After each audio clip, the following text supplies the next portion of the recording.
Well, it's good to be with you tonight. I'm glad that you were able to come out and be with us and to worship the Lord together.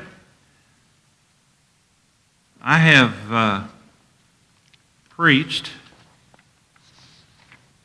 full-time since 1975, but I preached regularly as a college student from about 1973 until I graduated and went into my first local work. And in that time, there have been those circumstances that either in a Bible class or in a sermon or in an article or something, you say something about elders. And as a minister, particularly as a young minister, I thought I knew everything there was to know about elders. After all, I'd studied the Bible. I could break down the words, and I could figure out what they meant in the original language and all that sort of thing. I knew not only about the qualifications of elders, but I also knew about their work. I mean, it's easy to read those things in your Bibles. It doesn't take a rocket scientist to figure out, for example, in Titus 1 and 1 Timothy chapter 3, there are qualifications that are listed there. It doesn't take a rocket scientist to realize that particularly in Titus 1, but also in Acts 20 and around verse 28 and following, you read something about the work of elders. It doesn't take a rocket scientist to realize that Peter, when he writes in 1 Peter chapter 5, verses 1 through 4, that he is exhorting the elders among the people to whom he's writing, and he refers to himself as a fellow elder. And in the churches of Christ, we're particularly aware of the words that are used to describe this work. We tend to use the word elder, but the word bishop also has application here and is from an original word in the New Testament that has to do with the work of an elder. And then the word pastor, when it says feed the church of God, that word comes from that term pastor. You pastor the church. That is, as an elder, you feed the church. And so I could read all that information in the Bible just like you can read all that information in the Bible. And most likely, you know everything in the Bible that I know about this in the Bible. And so I would preach and I would teach and I would write articles and things like that. And I thought I knew a lot about this. Then I became one. And I came to realize that I probably owe an apology to every elder I ever served under, for the simple reason that you don't know about it till you own it. You really don't know about it until you walk in those shoes. You really don't know about it until all of a sudden you're responsible for a group of people. You don't really know about it until you realize that I've got to protect these people spiritually. You don't really know about it until you recognize the fact that you've got to lead a group of people into becoming more like Jesus Christ, until you come to the recognition that I've got to lead these people in the work that God has given His church to do, and all of these kinds of things. And all of a sudden, it's just stunning when you come across that recognition. And boy, did I. You know, after all, it's easy when you don't have to be responsible for it. It's very easy to preach about elders. It's very easy to be a critic of elders. It's very easy to think that elders don't measure up, or that if I were an elder, then this would be the case. But I'm telling you now, from my own experience, until you do it, you just really don't know. What a challenge it is. I never really thought about being an elder. I thought about being a preacher, and I understood that one of my roles as a preacher was to be a sounding board for elders, to be an advisor to elders when they wanted advice, and every once in a while there were those times when they needed advice and got it. See, I'm kind of ornery too, actually, and even when they didn't want it, they might hear it from me. And that was okay. And I never really thought about serving in that way. And And then in Texas, I was preaching, and several people wanted to put my name up to be an elder, and the ultimate thing there was I declined. Again, with some honoriness involved in that, which we won't go into. But then finally, at the Bear Valley congregation, when I was teaching in that school there, it became very evident. I don't think I'm the thunder, by the way, that you hear every once in a while. If I thunder, you'll know it. And but it became evident that there was a need for elders, and I began to think about that and desire the office, and was put up for consideration. And after the process, as you know about processes go, I became an elder, and I served as an elder in that congregation for 10 years. And I served with some amazing men, and I realized for sure just how daunting that task of being an elder is. And I felt kind of bad for some of the things I thought over the years as a preacher when it came to elders. And I felt kind of bad to consider the fact that, you know, as a preacher, I really thought I knew more about this than the men who actually served in the position. I came to realize what a dummy I was in that regard. You know, you have two elders here, and I can appreciate the task that they have set before them. At least as I see it in your bulletin there too. If there are others that I don't know about, sorry, I didn't mean to ignore you. But at any rate, maybe it is me. All right. We'll try to compensate for that in some way. At any rate, I really came to appreciate as an elder the prayers prayed in behalf of our eldership, the encouragement that I received from so many people as I tried to serve and do the Lord's will in that particular role, and what a challenge it was. I thought ministry was tough. I never realized how tough it is to be an elder until, once again, I did it. And one thing I want to say at the outset is this, that you and I, as members of a church and subject to elders, whether it's here or at Carnes or wherever we happen to be a member of, God has told us about ways that we ought to act toward elders and the dispositions that we ought to have toward elders. In 1 Thessalonians 5, verses 12 and 13, for example, we are told to know them who teach us and rule over us, and we are to esteem them highly for their work's sake. Now, to know them means more than just, okay, that guy over there, wherever he is, he's an elder, and that's all you know. The word know there actually means to know about them, to have more than just a casual association with them, to really recognize their lives and understand what they're about and the challenges. You know, when you know somebody, then you know what to pray about. When you know somebody, you know how to be one who can assist them. When you know somebody, you know how to encourage them. And you can do so many things when you know them. You can be so much more helpful when you know them. Well, that's what we as a congregation are supposed to do and how we're supposed to act toward our elders. We're supposed to know them, and not just in some kind of distant or casual way. But we're to know them. That means get to know them. That means associate with them and try to understand them, you see.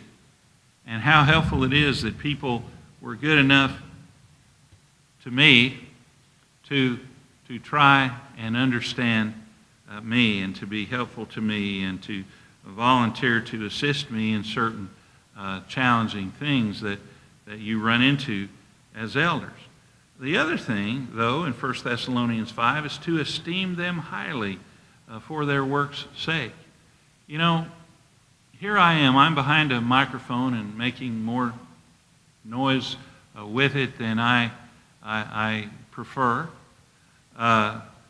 And everybody's looking this way except those of you who are asleep, but that's a joke. Nobody's asleep. Everybody's on the edge of their seat just waiting for what's he going to say next. But anyway, I'm the one that all the attention is focused on right now. And if there's a baptism, usually it's the minister who's doing the baptizing. You know, somebody's in the hospital, the minister goes and sees them, and everybody learns about that. Oh, we have a wonderful minister, or he's on the radio, or he's doing this, or he's writing a bulletin, or whatever the case may be. You know, the minister gets a lot of attention. And the elders get a lot of criticism. I thought I had a big target on my back when I was a preacher. I didn't realize that when I was an elder that that target might actually grow, you see, with some anyway. I had a very joyous time, all in all, being an elder, because we had a congregation who, for the most part, esteemed the eldership highly for their work's sake. And so, most of the work that elders do is unknown and unseen. Most of the work that elders do, you just don't know about, because a lot of that kind of work is such that you don't get to talk about it when you're an elder. Oh, you talk about it between yourselves as elders, but you don't talk about it with the rank and the file in the church, so to speak. Oftentimes, you don't even get to discuss it with your wife, because it's simply better for her not to know some of the things that you know as an elder. It's better for her to be in ignorance, so that if somebody in the church asks her about something, she can truthfully say, I don't know. It's just better that way. You know, you don't have to own up to something if you don't say something, you see. And that's good advice. In fact, the book of Proverbs, in Proverbs chapter 7, says even a fool, when he holds his tongue, is considered wise. You see, there are times when it's good to keep your mouth shut. And so, as an elder, I always tried to do that. And I didn't really see that way when I wasn't an elder, and I was simply a preacher. And I sort of have the feeling that in a congregation, sometimes we don't really appreciate the confidences that elders have to keep. We don't really appreciate the quiet way that they go about most of their business, and the decisions that they make, and the challenges that those decisions involve, you see, because they're not making decisions just for themselves or in a vacuum, so to speak. They're making decisions that affect everybody, or at least a significant segment of a church, depending on what the decision is. And that's a challenge. They carry a big burden. It's no wonder then that Paul tells the church at Thessalonica to know them and esteem them highly for their work's sake. And so we ought to hold elders in high regard. Their work's hard. We don't know a lot about the details of it, but their work's hard. They've got to worry about people. They've got to worry about other things that are involved. You know, the primary work of an elder is to be a shepherd. That is, he watches over the souls of people. Elders are in the people business. That's what the Bible tells us in that regard. It also tells us in Hebrews 13 and verse 17 to obey them that have the rule over us, so that they can do their job with joy and not with difficulty. And sometimes, brethren, don't remember that that's in the Bible. They seem to think that I have the right to give elders a hard time when I just feel like it. Now, someone has a complaint or has an issue or some kind of something to bring up. We as elders, when I served, were always happy to listen. But when somebody was simply wanting to be cranky and with no real goal in view, then it wasn't something that was prudent. We also learned as elders not to lord it over the flock, and that's one thing that we were very sensitive about. When I served as an elder, there was one person who wanted a decision about a class. And I said, I I can't make that decision because I'm just one man. And they said, well, you're an elder. You ought to be able to. Well, I may be an elder, but I don't have the right to lord it over the flock. And Peter talks about ruling in 1 Peter chapter 5, but not lording it over, you see. And there's a difference between ruling over these matters of judgment, and that's where elders rule. You know, they don't rule over the doctrine. They have to see to it that the doctrine God has given to us is taught truthfully. Again, after all, as we've talked about before, the truth is the pillar and the ground of the truth. Elders need to make sure that this church remains the pillar and the ground of the truth in this area. And so they don't rule over the doctrine. The doctrine's already been settled. But in terms of judgments that need to be made, that's where elders come in. And ultimately, you know, whether it's the kind of chairs we have in the auditorium, whether it's the location of the building, or whether it's in terms of securing a minister, elders are going to be involved with that. And with wisdom and the wise counsel that they listen to from the church, they're going to make those decisions. Those are the matters of judgment, among other things, that God gives elders the responsibility to deal with. And so I found I didn't always agree with the decisions elders made. But I also recognize the fact that elders are the ones put in the position to make those decisions, and so you accept those decisions.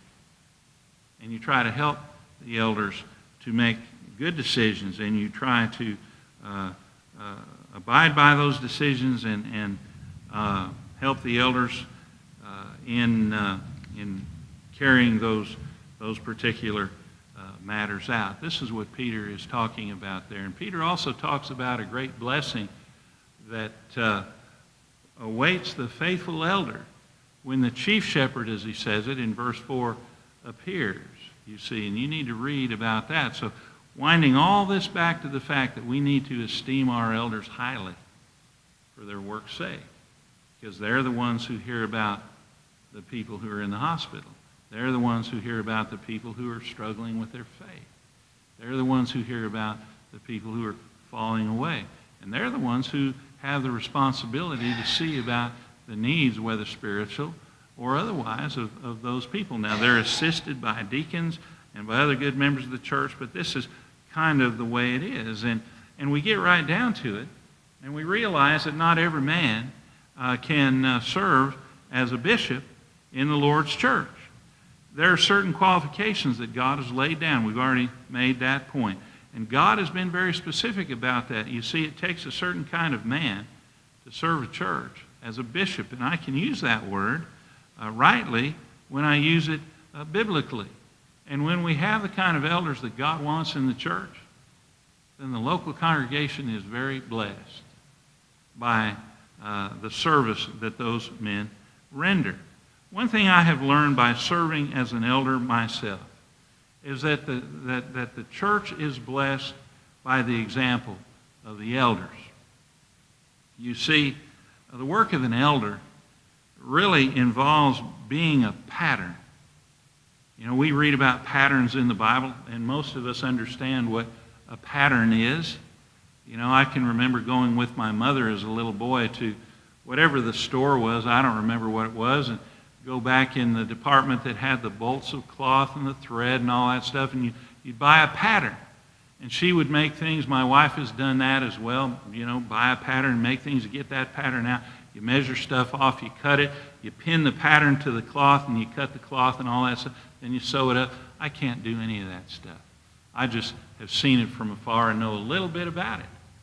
But a pattern serves to produce what you need, what you want, you see. And so the work of an elder really involves being a pattern, being an example to believers.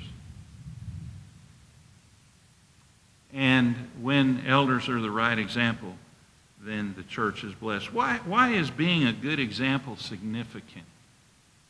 Well, think about it in this way. You know, we're getting closer and closer to a presidential election. And the day after the election, then we're going to have other people running for president again, and we'll probably hear about it on the news. I mean, you just can't seem to get away from that stuff. in this country. Somebody's running for something all the time. Just give me a break on this. That's how I feel personally. Now, I don't know how you feel about the two main candidates. And I'm not here to lobby for one or against the other. That's not my job. But let's just make some observations here. Both candidates, both of the main candidates, have somewhat of a credibility issue, do they not? Of course they do. You know, Donald Trump says crooked Hillary. Hillary calls Donald Trump a racist. Donald turns around and calls her a bigot, and she turns around and tries to associate him with the Ku Klux Klan or something like that. It's just back and forth. There's a credibility issue here.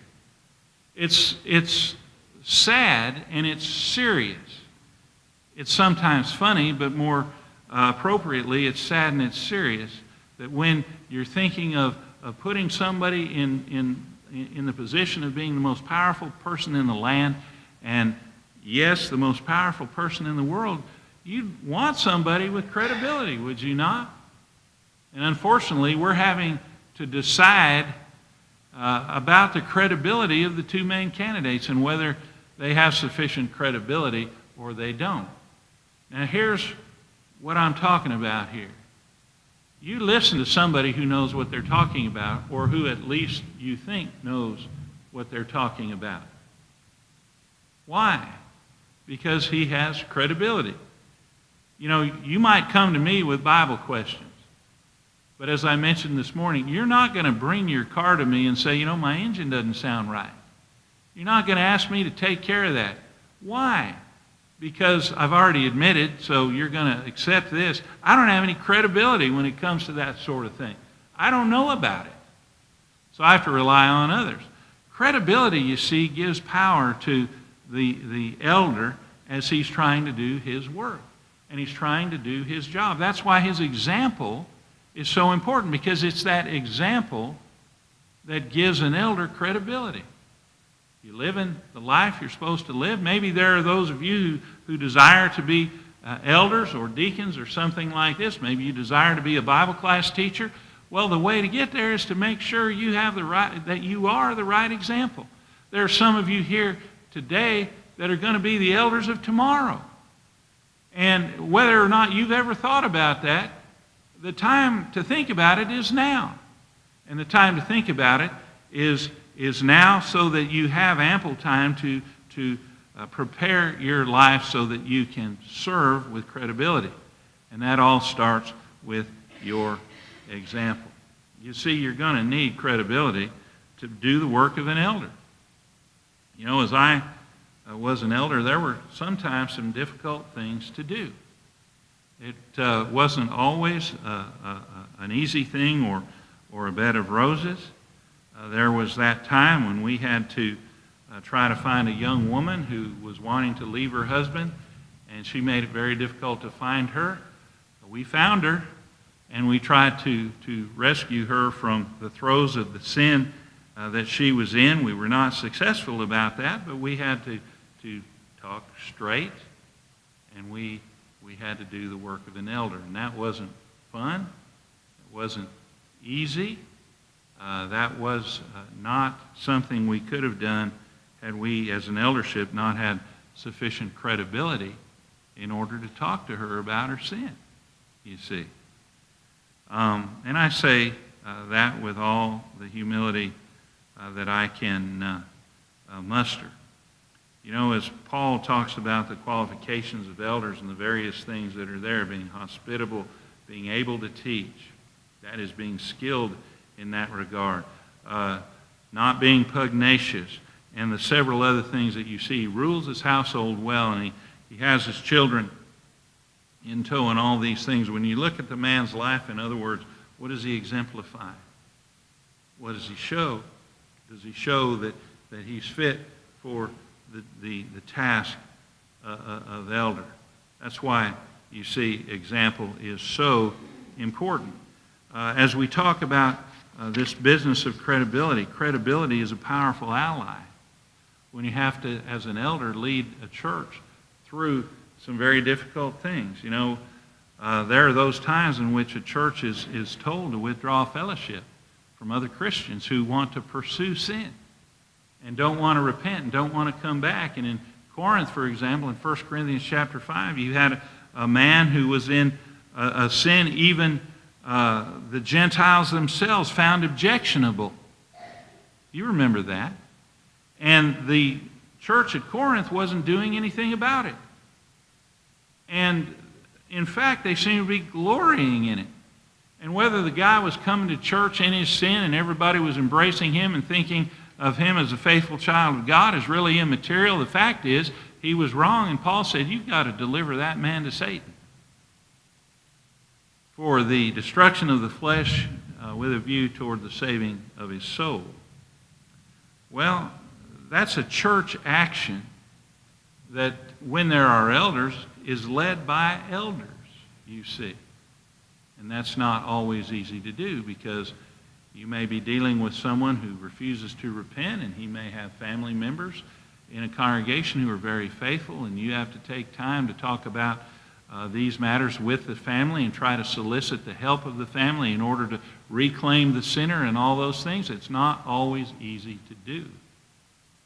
And then there are those matters when sometimes in your judgment it's better to wait.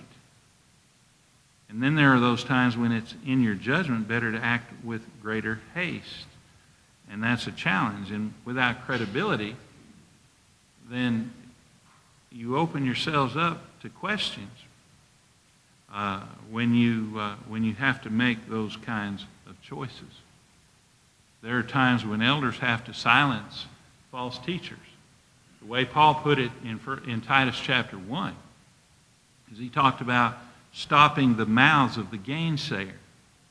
What does it mean to stop the mouths? That's the way the King James Version translates those words there. Well, I know when I was a little boy and I was saying something that I wasn't supposed to say, my mother would do, she'd do that. And sometimes, you know, with a pop and a snap and all of that sort of thing, stopping the mouth. Well, for elders to stop the mouths of a false teacher, sometimes maybe there's a bit of a snap to that. And not just this convenient, let's get together over a cup of coffee and talk about it.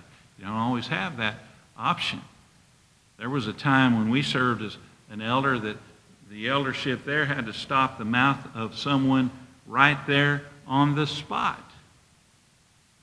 And that wasn't very comfortable. But that's the work of elders, you see. And so you have to have the right kind of example because it gives you credibility, and credibility serves as a great ally when you have to do this tough stuff in church. And when you have elders who are the right examples, you're a blessed church. That's what it is all about. And therefore, we should esteem highly those men who then serve in that way. Well, secondly, their shepherdship is a blessing. Now, I may have just invented a word. I don't know if you'll ever find the term shepherdship in a dictionary. But you know what I mean when I use the term. Elders are shepherds, and they shepherd the flock. And if we want to call that what it is, then they are acting as shepherds. The work is that of being a shepherd. Their shepherdship is what I'm talking about. And oftentimes the case is for elders that their work involves being out among the people, making those visits, and talking to people about their souls and encouraging them from the little ones all the way to the oldest ones. When I served as an elder, we had little babies, and of course they didn't speak English, so there wasn't a lot of conversing that I was able to do with them. But the oldest member of our congregation was in his 90s. And so in a spectrum like that, we were striving to shepherd the church. And because Denver is a very large town, sometimes that meant spending hours late into the night. Sometimes that meant being on one side of town and having to drive to the other edge of town in order to see about people in that regard. The work of an elder involves concern for the souls of others. That's the challenge that any eldership has, this concern about the souls of others. Jesus would say in Luke 19:10 that the Son of Man has come to seek and to save that which is lost. Well, that's the attitude that elders have. They seek and save that which is lost. They're striving to keep the saved, to put it another way. And so shepherding involves knowing the flock. You know, one of the great challenges is to know who the members are. And I don't care the size of the church. That's one of the great challenges.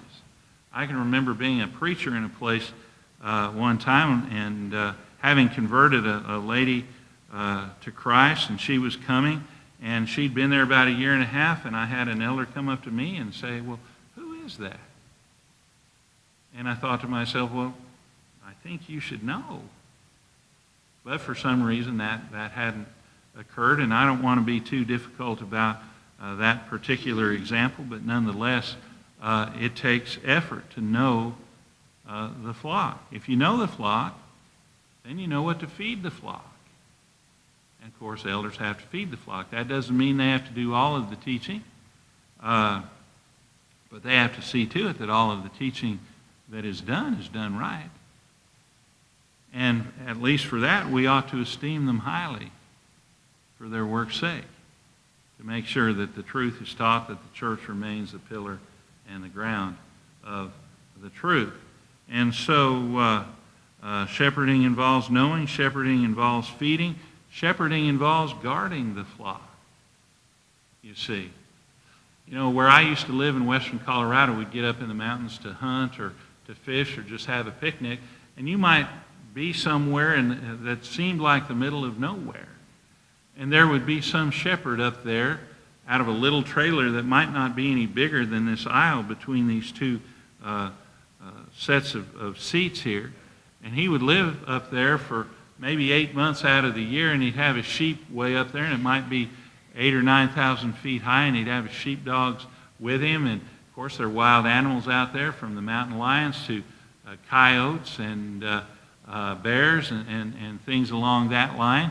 He'd have to guard the sheep from those sorts of things. David had to guard his father's sheep from the lion and the bear, and he talked about that as he was getting ready to take on Goliath, and everybody's saying, you're just a little scrawny kind of a thing, and you plan to take on that giant? And David's attitude was, look, I've taken on the bear and the lion, and God's been with me. Why wouldn't he be with me when I take on this big old Gentile here, this big old Philistine here? And that was his attitude. And so he was guarding the flock. Well, elders have to guard the flock. Sometimes there's a need to guard the flock from outside influences.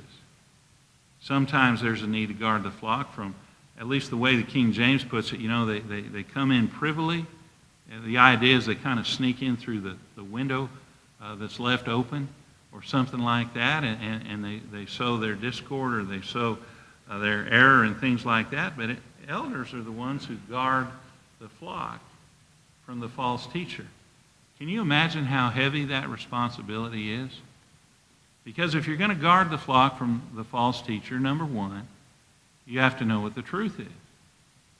And number two, you have to be able to perceive what is not the truth.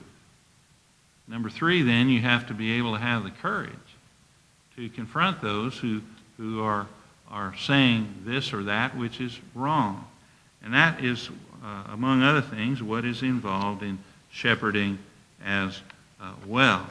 And when our shepherds know the flock and they feed the flock and they guard the flock, church is blessed. Now let's make this point that we all know. Elders aren't perfect.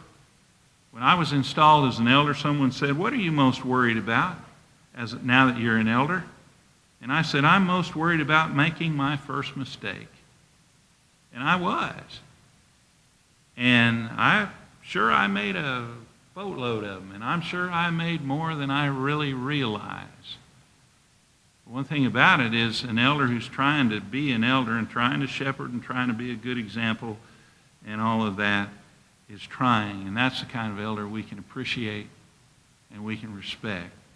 And those are the kind of men we want watching over our souls, because that's what their job is. You know, they're doing this because, as Hebrews 13:17 says, they're going to give an account of their shepherdship. You know, the first question the Lord's going to ask elders is, where are my sheep? And how are we going to answer that as elders, you see? That's a challenge, and you need to help your elders be able to answer that question well. That's why you have to live your life and have the attitude that allows them to do their work with joy and not with difficulty, you see. Well, thirdly, and we'll end with this, elders who are a blessing because of their leadership. You see, elders don't just say, go do this. Elders say things like, come, let's do this. You know, in John chapter 10, we have a picture of the Lord as the good shepherd. In 1 Peter 5, he's called the chief shepherd. But in John 10, the good shepherd. And the good shepherd lays down his life for the sheep, among other things. Well, a good shepherd, as we look at John chapter 10, doesn't drive the sheep. He leads the sheep. And up on those hills and mountains in Colorado, as we watched shepherds, and sometimes they would drive the sheep down into the, or lead the sheep, I should say, to be consistent with my point, down into town, you know, to the sale barn or whatever, you would see them walking in the midst of the sheep, and they would shout commands, or they would say something, and the sheep would know to do this, or the dog would know to push the sheep to the left or to the right, and all of that. And it was really interesting to see the shepherd at work leading the sheep. You know, shepherds don't dog it, shall we say. Shepherds aren't lazy. Shepherds lead the sheep in the way that they should go, and they lead the sheep toward the good shepherd. And that's what spiritual leadership is all about, as you think about all these things. You know, it was Cleon Lyles, Arkansas preacher, who once said, double duty is the work of an elder. And I used to use that line and preach it and use it in articles and things like this, you know, great line and all that, but man, I never came to understand it till I served as an elder. And I have learned to have great regard and great appreciation for every elder I've ever known, every elder I ever have met. And I have great regard and great appreciation for the elders who serve here, knowing full well that the Lord will bless them for their great service that they do not only for this church, but generations who preceded us and generations too that will follow us. This lesson tonight was not so much designed to help somebody learn how to become a Christian, but I hope this lesson has done a lot to encourage you to appreciate your elders more than ever before. And I know you appreciate your elders. I also hope that it will encourage your elders in the good service that they do. I know something of what this is about, and I appreciate what they're trying to do and where they're trying to lead this church. And we need to pray for them. We need to do all we can to help them. We need to do all we can to encourage them in the challenging work that they have as elders in the church. And so you might tonight need to respond to the invitation, and if so, we want to help you. We want to pray for you and do whatever we can to help you get your life right with the Lord. Would you come while we stand, while we sing?